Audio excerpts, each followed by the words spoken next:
Espace TV, le 22h.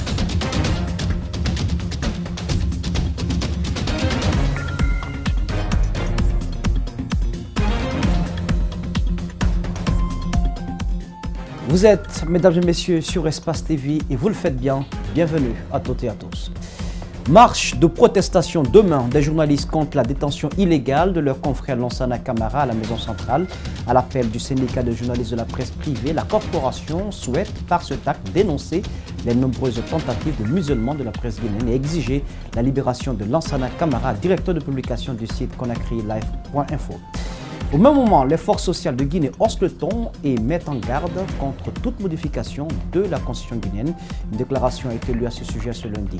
Et puis en fin de journal, nous ferons un détour dans la préfecture de Tougué, en Moyenne-Guinée, frappée par l'exode rural. Vidé de ses bras valides, Tougué peine à faire face aux défis de son développement. Il fallait s'y attendre. La demande de mise en liberté provisoire du journaliste Lansana Camara a été rejetée en première instance ce lundi. Ses avocats comptent interjeter appel suite à cette décision qui, selon eux, transgresse la loi sur la liberté de la presse. Abdourahmane Ba, Alseni Camara.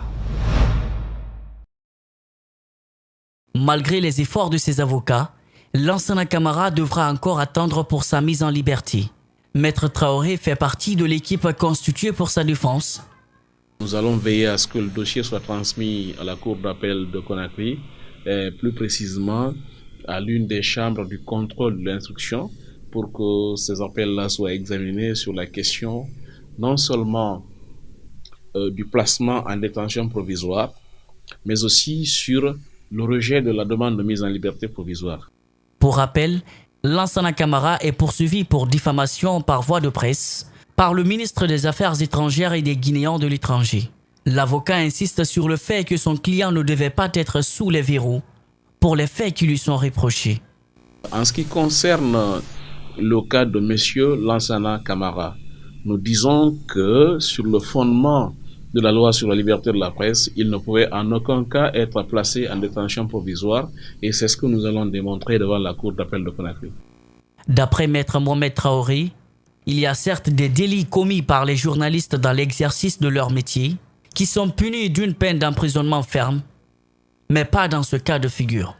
Il s'agit par exemple de l'atteinte à la sûreté intérieure de l'État, de l'offense au chef de l'État, de l'apologie d'un certain nombre de crimes, ainsi de suite, de la propagation ou de la communication de fausses nouvelles. Or, nous ne sommes pas dans cette hypothèse. M. Camara est poursuivi pour diffamation. Ce qui veut dire que le délit de diffamation n'entre pas dans les prévisions du législateur en ce qui concerne les infractions qui peuvent amener le juge à prononcer une détention provisoire. Les journalistes entendent marcher ce mardi à Kaloum pour protester contre la détention illégale de leurs confrères à la maison centrale de Koronti. Dans le même sillage, la presse guinéenne, comme un seul homme, souhaite se faire entendre demain. Les journalistes et les partisans de la liberté d'expression manifesteront ce mardi 2 avril à Conakry, dans la commune de Kaloum, pour dénoncer la détention arbitraire depuis des jours d'un de leurs à la maison centrale. Portée par le syndicat de la presse privée, nos confrères entendent exiger la mise en liberté du journaliste Lansana Camara et s'élever contre les multiples tentatives de musulmans de la presse guinéenne. Reportage Abdoulaye Sadio. Aliouba. L'itinéraire est certes changé, mais la marche de protestation contre l'arrestation du journaliste Lansana Camara aura bien lieu ce mardi. Lundi matin, le syndicat de la presse privée de Guinée s'est entretenu avec la commune de Kaloum où doit se tenir la manifestation prévue à 10 h. Après avoir échangé avec le secrétaire général de la mairie, les syndicalistes de la presse ont été introduits dans le bureau de Madame le maire. Quelques minutes de discussion et voici le compte-rendu de l'entretien. Ce qu'il faut retenir comme information principale, la marche du syndicat prévue ce mardi est autorisée par la mairie de Kaloum. Seulement il y a eu une modification autour de l'itinéraire. Donc au lieu de quitter la HAC, autorité de la communication pour le ministère de la Justice, cette fois-ci, le point de départ ce sera au niveau du rond-point du port autonome de Conakry. C'est de là qu'on va marcher en passant par le ministère des Affaires étrangères qui est le ministère plaignant. Et puis on continue directement au niveau du ministère de la Justice.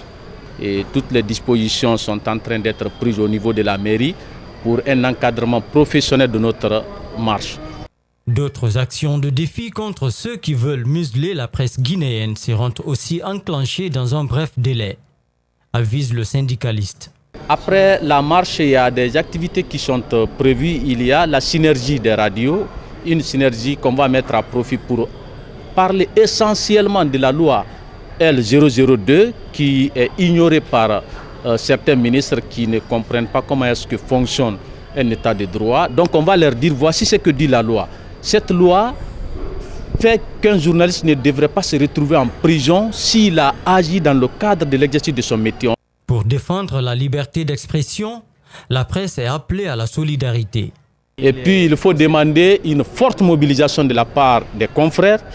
Donc il faut venir arrêter vos émissions et seulement il faut laisser quelques-uns qui vont faire les directs. En Guinée, la liberté de la presse est sous menace ces derniers temps.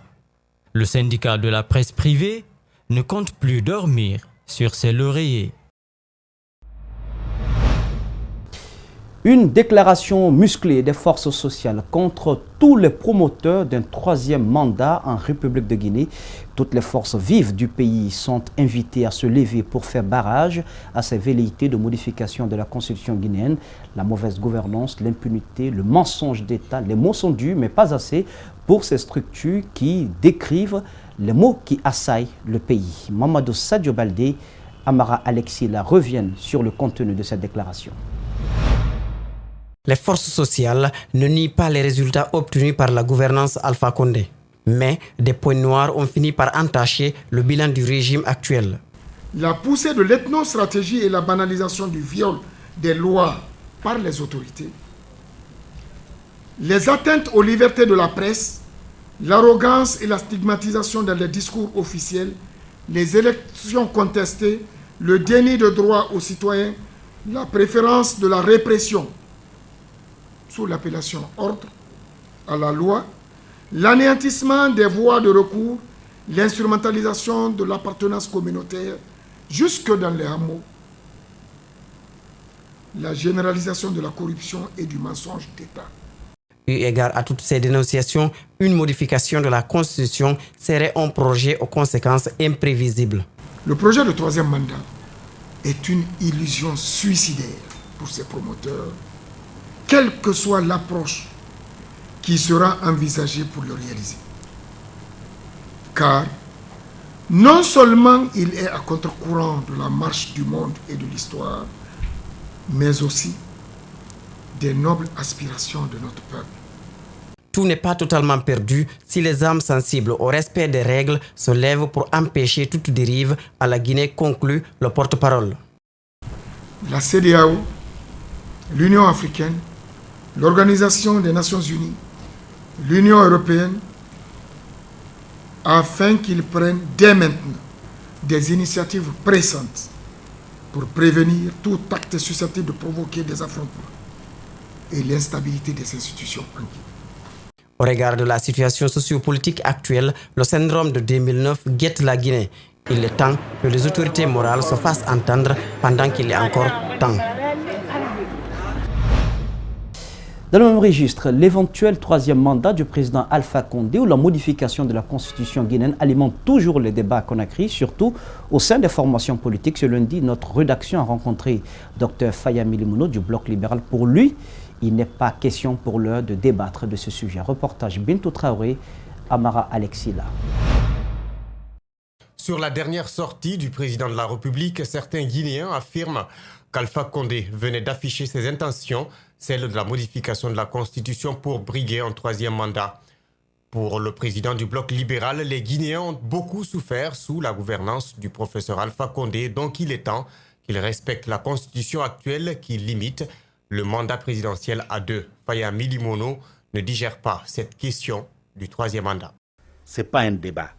De la même manière qu'on ne va pas débattre, n'est-ce pas, sur les enseignements de la Bible, les enseignements du Coran, qu'on ne va pas débattre sur l'unicité de notre République, qu'on ne va pas débattre sur le caractère laïque de notre pays, qu'on ne va pas débattre, n'est-ce pas, sur le caractère républicain de notre État, nous n'allons pas débattre sur une possible troisième mandat. Parlant de la gestion du président Alpha Condé, Dr Faya Milimono juge le bilan négatif pour plusieurs raisons. L'État guinéen est incapable de payer les enseignants.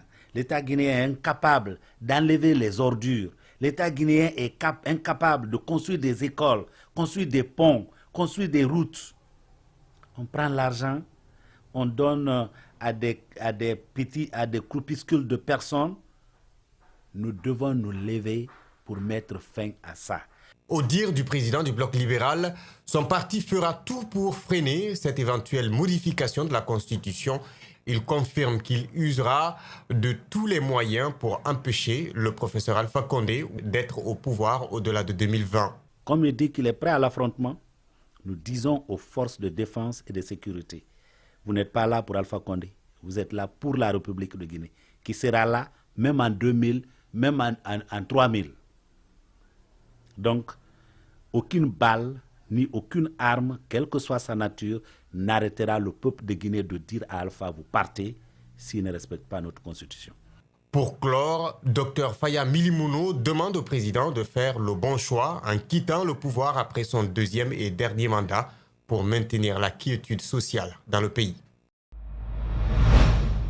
Les avocats, les notaires à l'école de la lutte contre le blanchiment des capitaux et le financement du terrorisme. La formation se déroule sous les auspices de la cellule nationale de traitement des informations financières, en abrégé CENTIF. L'idée est d'anticiper, mais surtout freiner le blanchiment des capitaux en lien avec le terrorisme. Alceni Bari, Amara Lexila. Durant 3 jours, ces différents avocats, notaires, seront outillés sur l'article 5 de la loi relative à la lutte contre le blanchiment de capitaux en Guinée. L'efficacité de cette lutte dépend de la qualité de coopération entre les entreprises, les transferts d'argent, les ONG, les compagnies d'assurance et la cellule nationale de traitement des informations financières, CENTIF. Le terrorisme menace tous les États. Nous, notre combat, c'est la lutte contre le financement du terrorisme. Parce qu'on se dit que l'argent, c'est le nerf de la guerre. Donc partout où les organisations terroristes, les individus essaient de commettre des actes terroristes, c'est que derrière, il y a d'autres groupes qui les financent. Ce sont justement, notre combat, c'est assécher justement ce financement-là, ce financement de ces organisations terroristes. Dans ce cas-ci, il s'agit d'abord de sensibiliser avant de réprimer. La Guinée, à l'instar de plusieurs pays, est confrontée aux menaces terroristes. La tenue donc de cette rencontre vise à renforcer les capacités des magistrats contre la délinquance financière et la criminalité organisée. Vous devrez être en mesure, après cette formation, de comprendre non seulement les notions de blanchiment de capitaux et de financement du terrorisme, mais aussi et surtout vos devoirs en tant qu'assujettis, définis par les 2 lois sur la LBCFT. Ainsi, vous puissiez participer activement à cette lutte contre le blanchiment de capitaux et le financement du terrorisme. Pour faciliter le combat, l'État guinéen a déjà mis en place la CENTIF, le Comité technique national de suivi des activités du GIABA, mais surtout la mise en place de la commission consultative de gel administratif. Ouverture ce lundi de la réunion semestrielle du comité technique finances, études économiques et celle du comité ad hoc affaires administratives et juridiques de l'association de gestion des ports d'Afrique de l'Ouest et du Centre. Durant 4 jours, les participants venus des 20 pays membres de cette structure portuaire vont passer en revue les recommandations du comité faites à Lagos en février 2018. Idrissa Bari, Yacouba Traoré. L'association de gestion des ports de l'Afrique de l'Ouest et du Centre a été créée en 1972 pour renforcer la coopération portuaire des pays membres de cette structure. Pour cette réunion semestrielle du comité technique finances et études techniques de l'ACPAOC, élargie au comité ad hoc des affaires administratives et juridiques qui se tient à Conakry, il sera question pour le secrétaire général de présenter l'examen du rapport et de la mise en œuvre des recommandations de la réunion d'Accra. Vous savez, dans les ports, c'est l'harmonisation des textes et autres. Donc ils viennent, on harmonise les textes des différents ports de la sous-région et comme ça ils se retrouvent à Lomé pour discuter au conseil de l'association de gestion des ports de l'Afrique de l'Ouest et du Centre. Vous aviez 20 ports, plus les pays de l'Interland, au moins il y a 5. Ils vont se retrouver pour discuter des problèmes de ces différents ports. La rencontre de Conakry est aussi une opportunité pour l'ACPAOC de revoir le rapport du commissaire aux comptes sur la gestion des finances pour l'exercice 2018, mais aussi de la présentation du projet de budget pour 2019. Il y a des innovations qui sont intervenues. Donc, par rapport à ces innovations, ils vont regarder un peu les tests. Et après ça, nous allons aussi apprécier les comptes de l'association parce que c'est les ports qui cotisent pour la vie de l'association. Il faut voir comment les dépenses sont faites, comment le budget a fonctionné. De tout ça, là, ça sera fait au comité technique, aux 2 comités techniques qui se réunissent ici et à Conakry. Les différentes propositions et recommandations issues de cette rencontre du comité technique finances et études économiques de Conakry seront débattues au cours de la plénière du comité directeur de l'association qui se tiendra en mai à Lomé, au Togo. Et puis, plusieurs jeunes cadres viennent de bénéficier de la confiance du chef de l'État, le président Alpha Condé. Ils ont été nommés dans un décret le week-end au compte du ministère de la Communication et de l'Information. Leurs collègues disent attendre beaucoup d'eux. Mariam Fodé Camara, Mohamed Alussène Camara ont rencontré quelques-uns d'entre eux. La restructuration du cabinet du ministère de la Communication est saluée par bon nombre de personnes. Ce décret fait la promotion de nombreux jeunes cadres dont la plupart font leur entrée pour la première fois au sein du cabinet ministériel. Il s'agit de Fatmata Marie Keïta, Mam Randatou Diallo et Ablé Senkoun Kaba pour ne citer que ceux-ci. Les promus sont conscients des tâches qui les attendent. Les tâches sont grandes. C'est une équipe très jeune qui vient pour une mission très claire et les résultats attendus seront là. Les collègues des promus attendent également des résultats concrets de cette équipe jeune pour améliorer les conditions de travail des journalistes. C'est la jeunesse qui a été cette fois-ci nommée. Il y a eu une confiance à cette jeunesse. C'est une très bonne chose et je pense que ces gens qui sont nommés, ils vont essayer en tout cas d'améliorer les conditions de travail des travailleurs de la RTG. J'espère qu'ils vont apporter de la nouveauté dans cette maison parce qu'on en a besoin. Chaque fois que vous avez reçu une promotion, ça veut dire que là où vous étiez, vous avez fait des efforts, vous avez fait vos preuves et donc on vous envoie une place supérieure. C'est pour vous pousser à faire quelque chose de supplémentaire. Et voilà pourquoi j'attendais peut-être des innovations. L'autre décret consiste à la fusion désormais des structures de la radiodiffusion et télévision guinéenne à Boulbiné et à Koloma en une seule direction générale. Les travaux de bitumage des voiries urbaines de Labé, Pita et d'Alaba ont effectivement démarré. Les travaux de dégagement sont quasiment terminés. Les couches de fondation et de base ont été effectuées sur plusieurs lignes simultanément. Les ouvrages d'assainissement et de franchissement sont en cours. Mamadi Kalisso, Koria Boukourman signe ce constat. À Pita, les 13 km accordés à la ville ont été répartis en 23 lignes composées de petits et grands tronçons. Le terrassement a été fait sur l'ensemble des lignes pour permettre à la population de circuler en attendant le bitumage. Sur les 6 premières lignes qui ont déjà leur corps de chaussée construit, 3 sont imprégnés. Selon le responsable du projet, elles doivent être bitumées cette semaine. Les citoyens de Pita se réjouissent de l'avancement des travaux et espèrent que le projet ira jusqu'au bout. La poussière que nous connaissons en saison sèche, les flaques d'eau que nous connaissons pendant la saison des pluies, ces nids de poules qui rendent la circulation presque impossible. Lorsque ces choses-là vont disparaître, la population sera très à l'aise. À la baie, sur les 15 km en projet, 9 sont déjà dégagés. Et sur 6 km, la couche de base est faite, c'est-à-dire il ne reste que l'imprégnation et le goudron. Simultanément, les caniveaux de 80 cm de largeur et de hauteur sont réalisés. Ici, nous sommes sur la corniche. Elle fait 2500 mètres. Elle permettra de désengorger la ville. Le maire de la commune urbaine y a récemment fait un tour. Au niveau de la commune, on avait proposé à ce que la corniche d'abord soit faite pour permettre aux usagers d'avoir une contournante. Ça leur permet d'entamer les axes qui sont à l'intérieur même de la ville. Donc cette corniche-là actuellement, même hier je suis allé, j'ai constaté que les travaux avancent. Les travaux avancent et les citoyens apprécient. Néanmoins, ils déplorent quelques désagréments provoqués par les travaux, notamment la section des tuyaux d'eau. Vous savez que la zone concernée actuellement, c'est la zone où il y a l'administration. Il y a beaucoup d'écoles publiques et privées, il y a beaucoup d'enfants, donc il y a beaucoup de poussière. Donc malgré l'arrosage, il y a les citernes qui arrosent à tout moment, mais quand même malgré tout, il y a la poussière qui est dans la population. L'autre aspect aussi qu'il y a à déplorer, c'est que les bulldozers, en dégageant les rues, ont coupé les conduites d'eau. Ça a créé une crise d'eau ici. En ce qui concerne la qualité des travaux, la mission de contrôle qui surveille les chantiers affirme que tout est fait conformément à ce qui est prescrit dans le cahier de charges du contrat. À chaque étape de travail, on met les laboratoires pour essayer de faire les essais. Les oreilles que vous avez vu tout de suite, on a fait un essai d'abord à Conakry et ici également on fait le prélèvement pour vérifier la viscosité. Avant de faire l'imprégnation également, la couche de base est vérifiée par les labos et les niveaux également par les topographes.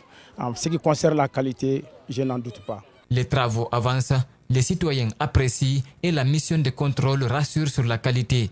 L'autre préoccupation est celle de savoir est-ce que l'entreprise a reçu tous les moyens nécessaires pour mener à terme le projet.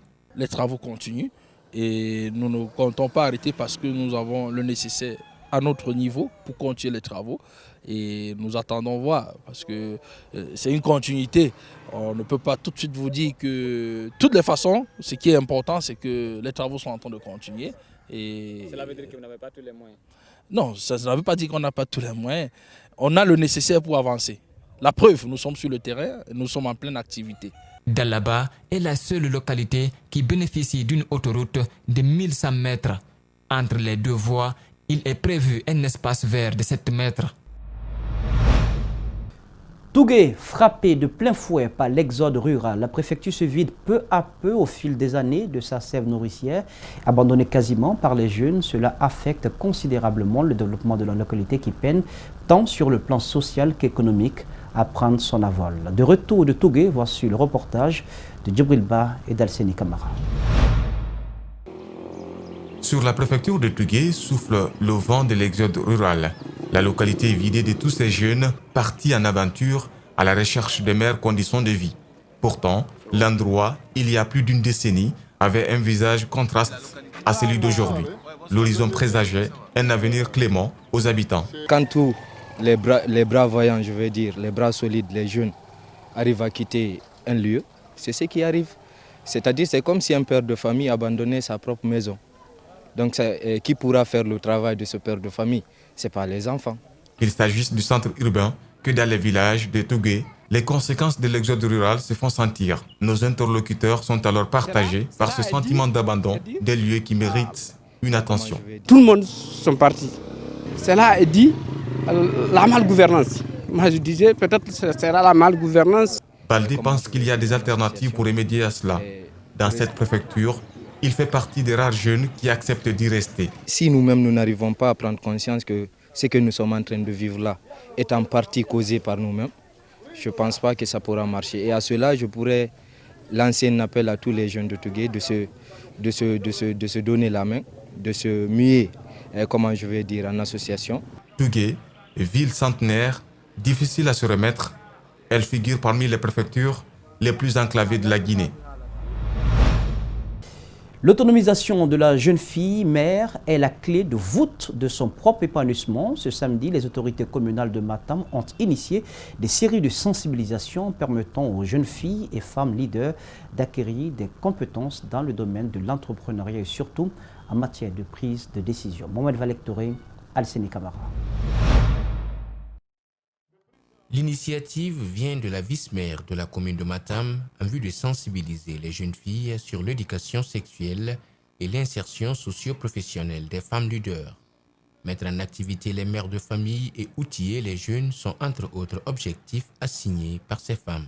Je voudrais rassurer chacun et tous de la ferme volonté de tout Matam à soutenir tous les programmes et projets favorables au développement et à l'autonomisation de la femme en Guinée. Je voudrais exprimer toute notre reconnaissance aux partenaires techniques et financiers pour les immenses efforts dans la mise en œuvre des projets de développement en faveur des femmes. Ce projet permet aux jeunes filles d'apprendre un métier afin d'obtenir un emploi, de se prendre en charge. Le développement de l'estime de soi, de la faculté d'envisager l'avenir avec optimisme et de se fixer des objectifs sont des thèmes qui ont dominé le débat. Ces femmes sollicitent un centre d'autonomisation pour la couche juvénile. C'est pour montrer que les femmes aussi sont capables de quelque chose, que les femmes aussi ils ont leur force, ils ont une volonté d'accompagner la propriété de la commune, d'accompagner tout ce qui est les bonnes choses comme action à entreprendre dans la commune. Notre souci principal aujourd'hui, c'est d'avoir un centre d'autonomisation pour les filles et les jeunes aussi, pas seulement les filles, mais la jeunesse aussi en a besoin. Et aussi un centre d'écoute pilote pour l'éducation sexuelle dont on a eu le privilège d'avoir une formation là-dessus, pour permettre aux filles de connaître comment utiliser son corps. Les autorités communales de Matam planifient en priorité des programmes de soutien aux activités des femmes pour leur épanouissement. Les formateurs reconnaissent que les cours sont importants pour aider les jeunes à acquérir des connaissances et compétences en matière de prise de décision. Drame conjugal. Une femme a tué son époux dans la nuit de samedi à Sonfonia. Aminatou Diallo, c'est son nom, a poignardé son mari à l'aide d'un couteau en pleine poitrine. Chauffeur de profession, il a succombé quelques heures plus tard à ses blessures. Ouminatou Sidibé, Abdoulaye Kamara nous en disent plus. Avant d'être poignardé, Mamadou Boboba s'est chaudement disputé avec sa femme. C'est au cours de cette violente dispute qu'elle lui aurait planté le couteau dans la poitrine. Selon le témoin, ils ont été alertés par les cris de la victime. Arrivé sur les lieux, Mamadou Bobo baignait déjà dans son sang, avant que les médecins ne les réfèrent à l'hôpital sino-guinéen. Il est en train de battre, il est avec son bébé. Le bébé est tombé. Je lui ai dit de chercher. Après, j'ai laissé le bébé là-bas, j'ai sorti. Et j'ai trouvé l'autre. Dès que j'ai sorti, l'autre là m'avait appelé. Kotalasan, ma femme m'a tué. Mamadou Bobo a rendu l'âme en cours de route. Il se lamentait et pleurait de douleur, nous a confié son frère. On a pris mon jeune frère, on a mis là-bas, on a envoyé à Sino-Guinée. On a envoyé au cours des voyages, il y a trop de l'embouteillage. Surtout entre 21h et 22h, il y a beaucoup de l'embouteillage. Au moment qu'on a rentré là-bas, le monsieur est mort. Alerté, le chef de quartier a ordonné que la meurtrière soit mise en sécurité. Quelques heures après, elle a été transférée au commissariat central de Sonfonia. Suite à cette disposition prise, on a tenu informé le central qui a envoyé la pick-up et on a convoyé la femme. À l'heure où je vous parle, du samedi de 23h, jusqu'ici, la femme est dans les mains de la police au niveau du commissariat central de Sonfonia. Le couple a un enfant de 2 ans. Le jeune Mamadou Boboba, chauffeur de son état, a été enterré dans l'après-midi de ce lundi au quartier Tombolia. Le corps en état de décomposition avancée d'un étudiant en licence 3 télécom a été retrouvé dans la matinée de ce lundi dans une fosse remplie d'ordures à Madina, précisément au marché Avaria. La victime, Ibrahima Fernand Souman, 25 ans, était recherché depuis samedi dernier par sa famille. Les parents de la victime ont bien reconnu leur fils, même si pour le moment, aucune information ne leur a été donnée sur les circonstances de sa mort. Abdoulaye Sadio Diallo, El Haj Aliouba. Nous sommes à Avaria, aux environs du marché Madina. Une odeur nauséabonde incommode cette bande de curieux. Cette odeur est dégagée par ce corps d'Ibrahima Fernand Souma, engouffré dans ses ordures. L'étudiant de 25 ans a été recherché par sa famille depuis samedi. La découverte macabre a eu lieu ce lundi matin. Le père de la victime, qui s'est rendu sur les lieux, a vite reconnu son fils. Le corps qu'on vient de retrouver, c'est celui de mon fils. Ibrahim Fernand Souma. Il a 25 ans, étudiant, disons, en télécommunication, 3e année, Université Mohamed VI. Il est sorti, il a quitté le 30 mars, samedi, pour le palais. Après le palais, on ne l'a plus revu. Dans cette affaire, il y a une chose qui étonne. C'est qu'après le concert auquel le jeune a assisté samedi au Palais du Peuple, il était revenu jusque dans son quartier avant de prendre une destination inconnue. Ses amis l'ont revu dans le quartier vers 0h, pardon, je m'excuse. À 0h, on l'a retrouvé. On ne sait pas par quel miracle, il s'est encore retrouvé vers Madina. Sur place, la police judiciaire et la police scientifique étaient à pied d'œuvre. Arrive alors le ministre du Budget, Ismaël Djoubaté, présenté comme l'oncle de la victime. La procédure s'accélère. Les sapeurs-pompiers pulvérisent les lieux, sortent le corps des ordures, l'emballent et l'embarquent. On ne donne pas du temps à la presse pour connaître la destination du corps, encore moins les détails qui entourent cette découverte macabre. Des sources anonymes rapportent tout de même qu'il y a des traces de violence sur le corps, même si pour le moment aucune confirmation officielle n'est donnée.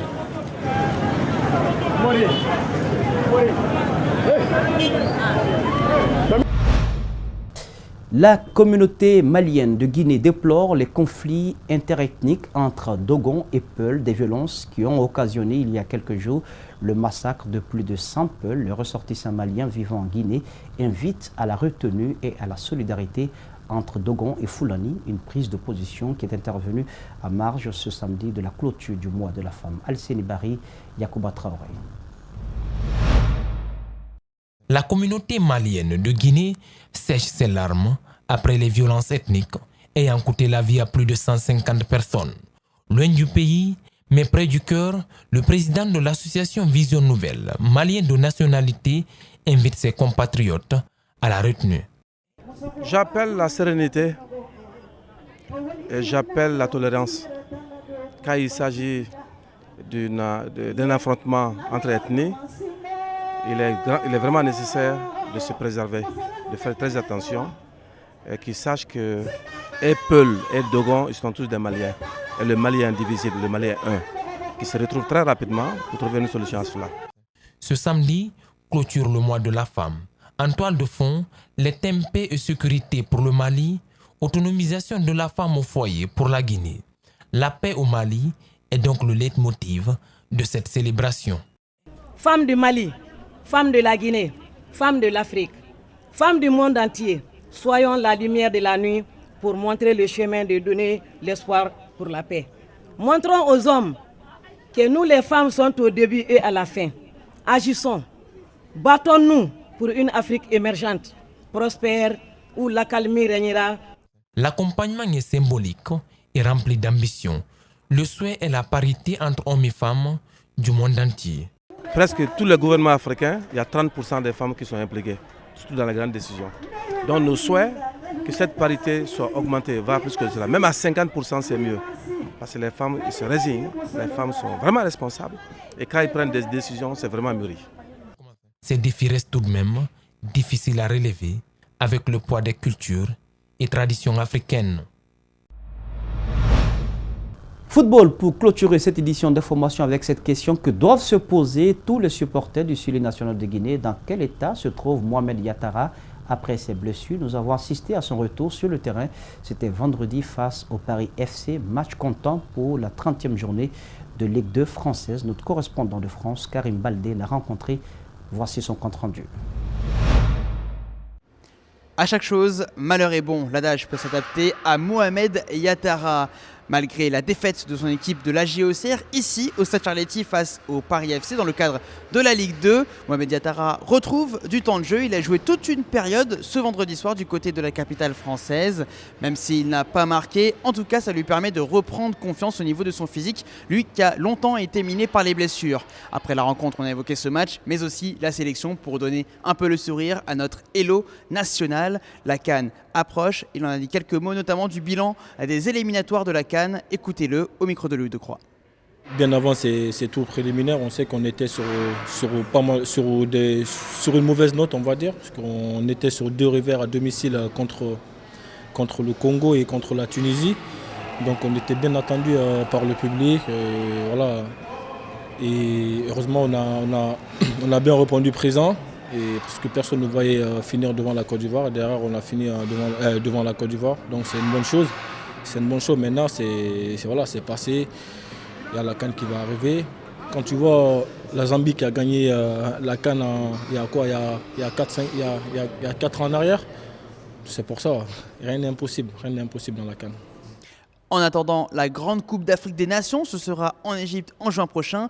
Mohamed Yattara se concentre sur son club. La GECR en grande difficulté dans le championnat de France de Ligue 2 avec seulement 4 points d'avance sur le premier relégable, en l'occurrence l'AS Nancy-Lorraine d'Ernest Seca. Ici Karim Baldé avec Louis Decroix pour les images depuis Paris pour Espace TV.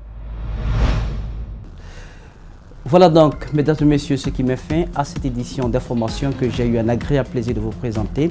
À la caméra pour vous, Ibrahima Awal Kamara, Korea Boukourma était présent, à la régie Mafata Sano, Lamine Silibé. Le tout sous la supervision technique d'Ali Kavede Francisco. Ne l'oubliez pas, l'info c'est aussi sur le www.espace-tv.info. Passez une agréable suite de programme sur Espace TV, la télé de notre planète.